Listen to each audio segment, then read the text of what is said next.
ఇక ఈరోజు తారాబలం చంద్రబలాన్ని పరిశీలిస్తే తారాబలము ఈరోజు రేవతి నక్షత్రము రాత్రి 9 గంటల 46 నిమిషాల వరకు ఉంటుంది. కాబట్టి ఆశ్లేష జ్యేష్ఠ రేవతి నక్షత్రం వారికి జన్మతార అవుతుంది. జన్మతారలో మంచిది కాదు. ఏ పని అయినా వాయిదా వేసుకోవడం వచ్చి తప్పని పరిస్థితి అయితే శుభకార్య వేదన చేయాలి. ముఖ్యమైన పని చేయాలంటే ఆకుకూరలు దానం చేసి చేయాల్సి ఉంటుంది. అలాగే మీ నక్షత్రం అశ్విని మఖ మూల అయితే పరమమైతి తార అవుతుంది. మంచిది, కానీ చిన్న ప్రయత్నం మీద మీ పని పూర్తవుతుంది. చివరికి ఆర్థిక లాభాలు ఉంటాయి. మీ నక్షత్రము భరణి పుబ్బ పూర్వషాఢ అయితే వారికి మిత్రతార అవుతుంది. అన్ని రకాల పనులు శుభప్రదము, సౌకర్యము, ఆనందంగా గడుస్తుంది. సృజనాత్మకత పెంపొందించడం, ఊహించని శుభ ఫలితాలు ఉంటాయి. కృత్తిగా ఉత్తరాషాఢ వారికి నైజంతార మంచిది కాదు. సంపూర్ణంగా విడిచిపెట్టి ఏ శుభకార్యానికి అనుకూలం కాదు. ఆర్థిక నష్టము మరియు తగాదాల భయం సృష్టిస్తుంది. అనవసరమైన ఖర్చులు, కష్టాలు ఉంటాయి. తప్పని పరిస్థితుల్లో అయితే బంగారంతో కూడిన నువ్వులు దానం చేయాల్సి ఉంటుంది. కాబట్టి విడిచిపెట్టడమే మంచిది.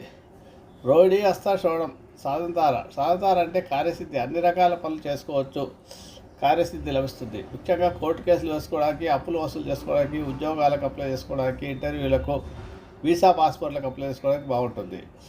ఈ నక్షత్రము మృగశిర చిత్త ధరిష్ట అయినచో వీరికి ప్రత్యక్తారలో ఏ పని చేసినా వ్యతిరేకత ఉంటుంది. మంచిది కాదు. ప్రమాదాలు జరగడం మరియు వ్యాపార ఒప్పందాల్లో నష్టాలు, వృత్తిలో నష్టాలు. ఈ ప్రత్యక్తారం ఉన్న రోజు తప్పనిసరి పని చేయాలంటే ఉప్పు దానం చేసి చేయండి. మీ నక్షత్రము ఆరుద్ర స్వాతి శతభిషం అయిందనుకోండి క్షేమతార వారికి. వీరికి క్షేమతార అంటే క్షేమతారలో ఏ పని చేసినా క్షేమంగా ఉంటుంది. ముఖ్యంగా కొత్త వ్యాపారాలు ప్రారంభిస్తే, పెట్టుబడులు పెడితే వాటికి నష్టం రాకుండా ఉంటుంది. వాహన కొనుగోళ్ళు, ప్రయాణాలు, శస్త్రచికిత్సలకు చాలా బాగుంటుంది.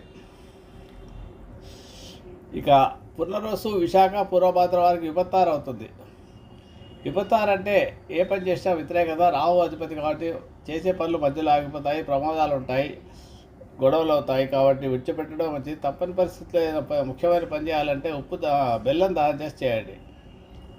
పుష్యమే అనురాధ ఉత్తరభాద్ర సంపత్తార అంటే ధన విషయంగా అన్ని రకాల పనులకు బాగుంటుంది. బుధుడు అధిపతి కార్యాన్ని కొలుతానమాట.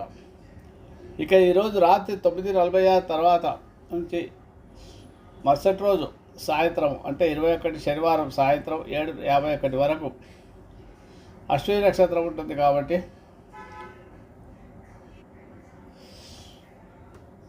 తారాబలము రాత్రి 9:46 వరకు రేవతి ఉంటుంది. 9:46 నుంచి మరుసటి రోజు 21 శనివారం రాత్రి 7:51 వరకు అశ్విని నక్షత్రం ఉంటుంది.